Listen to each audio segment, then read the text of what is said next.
এর কথা ভুলে যাবে, উম্মতরা সুপারিশের কথা বলবে, বলবে আমরা পারবো না। নূহ নবী কাঁদবেন আর বলবেন নফসি নফসি নফসি।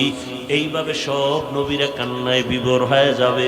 যেই নবীদের কোনো গুনাহ নাই, এদের হালাত যদি হাসরের ময়দানে এমন হয়, ও আল্লাহর বান্দারা, আজকে তুমি ঘরের মধ্যে গেলে মশারি টানাইয়া ঘুমাও, মশার কারণে ঘুমাইতে পারো না। আজকে ফ্যান চালাইয়া ঘুমাও, গরমের কারণে এসি চালাও। আল্লাহ না করুন গুনাহ নিয়ে যদি কবরে যাও, আমার নবীর কথা মিথ্যা না রে যুবক। 63 বছর হায়াতে আমার নবী একটা মিথ্যা কথা কখনো বলেন নাই। সেই নবীর কথাকে তুমি মিথ্যা মনে করিও না। আমার নবী বলেন, অন্ধকার কবরে যখন গুনাহগার হইয়া যাইবা, ওই কবরে 3টা প্রশ্ন সবার বেলায় সমান। আমি বান্দাকে 3টা, আপনাদেরও একই প্রশ্ন করা হবে।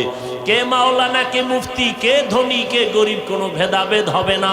সবার বেলায় 3টা প্রশ্ন। দুনিয়াতে ছেলে মেয়েরা পরীক্ষা দেয়, প্রশ্নপত্র ফাঁস করলে জরিমানা হয়।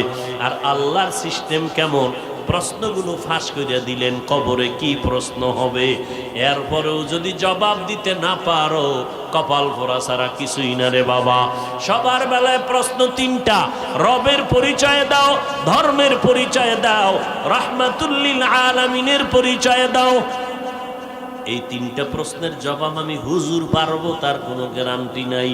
যদি গ্যারান্টি থাকতো, তাহলে সারাটা জিন্দেগি আবু বকর জান্নাতের টিকিট পাইয়া কান্না করতেন না, ওমরে ফারুক কাঁদতেন না, হযরত ওসমান কান্না করতেন না।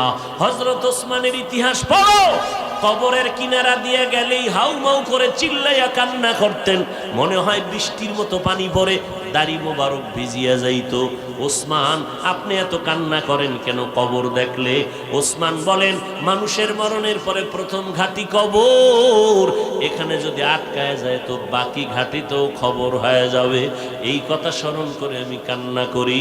ও যুবক, তোমাকে যদি কবরের মতো একটা জায়গা ঘরের মধ্যে করিয়া ঘুমাইতে দেওয়া হয়, দরজায় তালা লাগাইয়া, তুমি পাগলের মতো ছটফট করবা। অথচ চিন্তা করছো নি, আজকে তোমার কত বন্ধু বান্ধব একটু স্বার্থে আঘাত লাগলেই মোবাইলটা বন্ধ করে রেখে দেয়, আর তারে খুঁজিয়া পাওয়া যায় না।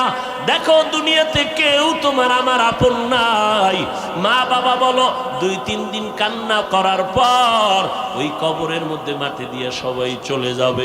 3টা প্রশ্নের জবাব ফেরেশতারা যখন চাইবে, গুনাহগারেরা একটা জবাবও দিতে পারবে না।